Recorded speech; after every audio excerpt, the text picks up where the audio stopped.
If you were born between 1975 and 1985, you've lived through two completely different financial worlds.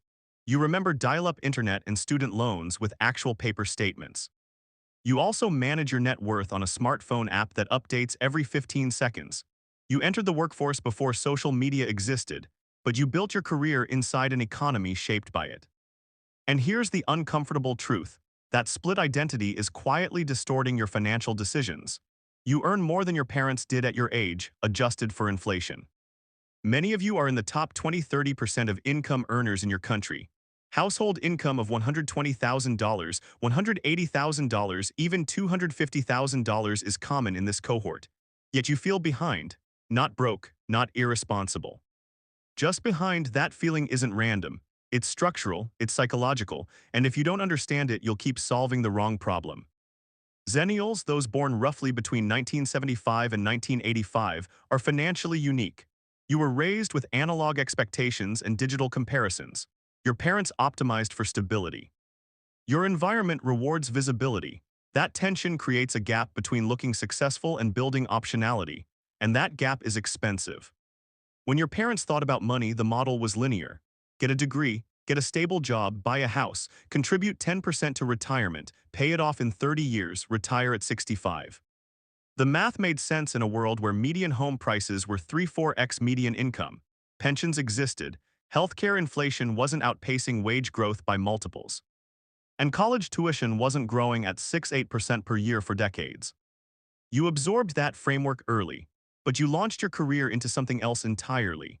You graduated into the dot-com crash, or the aftermath of 9/11, or the 2008 financial crisis.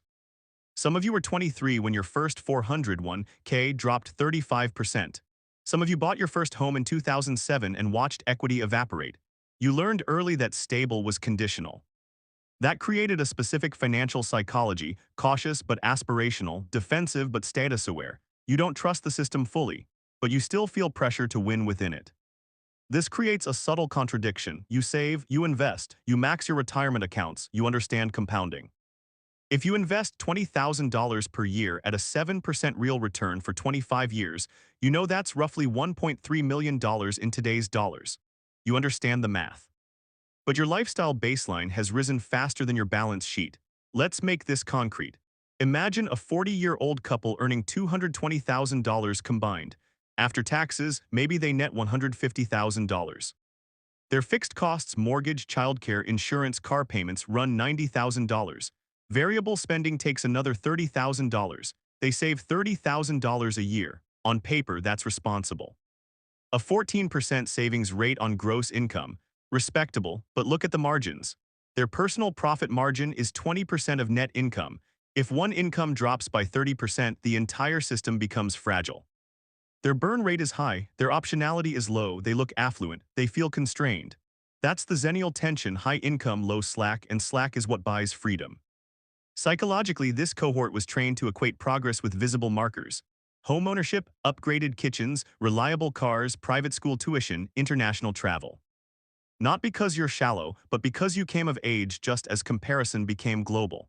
In 1995, you compared yourself to neighbors and coworkers. In 2025, you compare yourself to thousands of curated lives online. Even if you're rational, that ambient comparison resets your psychological baseline. A $150,000 income used to signal security. Now it feels average. A $1 million net worth used to signal wealth. Now it feels like a minimum threshold for safe. Here's the structural issue: when your baseline rises, your required capital rises.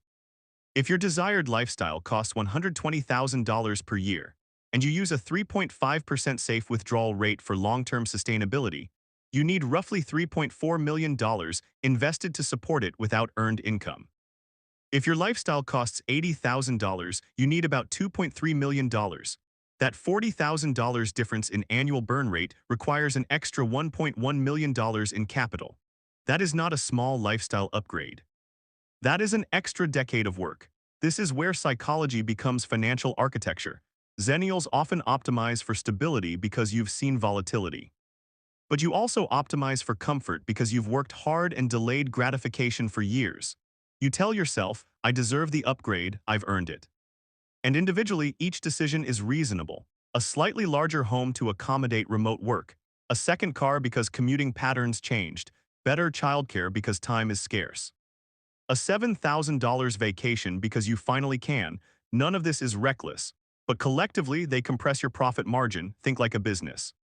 If a company generates $500,000 in revenue and has $450,000 in expenses, it's technically profitable. But it's fragile. One shock and it's underwater. A company with $500,000 in revenue and $300,000 in expenses has resilience. It can invest, it can acquire assets, it can survive downturns. You are that company. Most Xennials increased revenue over the last 15 years, but expenses rose almost in parallel. The result is high throughput, low retained earnings, and retained earnings are what compound. There's another layer. Because you entered adulthood before the gig economy normalized, many of you still default to employment as the primary income vehicle. You may earn well $180,000, $220,000, but your income is concentrated in one channel. That concentration risk is psychological, not just financial. It makes you protect lifestyle rather than build leverage. Leverage in this context isn't margin trading or speculative bets, it's ownership, equity in businesses. Skills that can convert to consulting revenue. Investments that produce cash flow independent of your hours. The older you get, the more valuable optionality becomes. At 28, you can recover from a career misstep in 5 years. At 45, the same misstep costs more. Time value works both ways. Compounding accelerates wealth, but opportunity cost accelerates regret. This is why so many high-earning Xennials feel a low-grade anxiety they can't articulate. It's not that they're failing, it's that they sense their trajectory is locked in. Mortgage locked. School district locked. Career identity locked. Freedom narrows gradually, not suddenly. The solution is not to downsize your life dramatically or abandon ambition. It's to reevaluate your identity. Are you optimizing for appearance or autonomy? There's a difference between net worth and net freedom. Consider two 42-year-olds. Person A has a $2.5 million net worth, $1.5 million in home equity, $800,000 in retirement accounts, $200,000 in brokerage. Annual expenses, $140,000. Person B has a $1.8 million net worth, $500,000 in home equity, $1.1 million in invested assets, $200,000 in cash and business equity. Annual expenses, $85,000. On paper, person A is wealthier. In practical terms, person B has more optionality. With a 4% withdrawal rate on $1.3 million investable assets, that's $52,000 per year. Add part-time or flexible work earning $40,000 and they cover expenses with margin. Person A needs to maintain high income. Their capital is less liquid, less productive. Wealth that doesn't produce autonomy is partially ornamental. Xennials are uniquely positioned to understand this because you've seen both scarcity and excess narratives. You remember a time when rich meant stable and quiet. You now live in a time when rich is performative. The danger is drifting into the latter without consciously rejecting it. The good news is that you also understand systems. You've managed teams. You've built careers. You understand margin, ROI, risk-adjusted return. Apply that thinking inward. What is your household savings rate after lifestyle inflation? Not what it was at 30, but now. If you earn $200,000 and save $25,000, that's 12.5%. At a 5% real return, contributing $25,000 annually for 20 years yields about $825,000 in today's dollars. If you increase savings to $50,000 annually by expanding margin rather than income, that same period yields roughly $1.65 million. That extra $25,000 per year isn't just money, it's acceleration. It might remove 5 to 7 working years from your required timeline. The uncomfortable part is that increasing margin at this stage often requires lowering baseline, not raising income. Income growth in your 40s is harder. Expense optimization is immediate, but it requires identity friction. It requires saying, just because I can afford this doesn't mean it aligns with my long-term capital allocation strategy. That sounds clinical. It's supposed to. You are not trying to feel wealthy. You are trying to build durable freedom. Another psychological trait of this cohort is delayed gratification fatigue. You did the responsible things. You paid off student loans. You advanced in your career. You contributed to retirement accounts while peers spent freely in their 20s. Now you want to enjoy the yield, that's reasonable. But enjoyment doesn't require permanent fixed cost increases. A $10,000 experience paid in cash is different from a $1,000 per month lifestyle upgrade that compounds into $12,000 per year indefinitely. One is a controlled deployment of capital. The other is a structural shift in burn rate. Xennials often blur this distinction. Because you think long-term, you sometimes underestimate how powerful small recurring increases are over 20 years. An extra $2,000 per month, invested at 6% real return for 15 years, becomes roughly $580,000. That same $2,000 spent monthly becomes $360,000 in direct outflow, plus the opportunity cost of foregone growth, pushing the true cost closer to $900,000 over that period.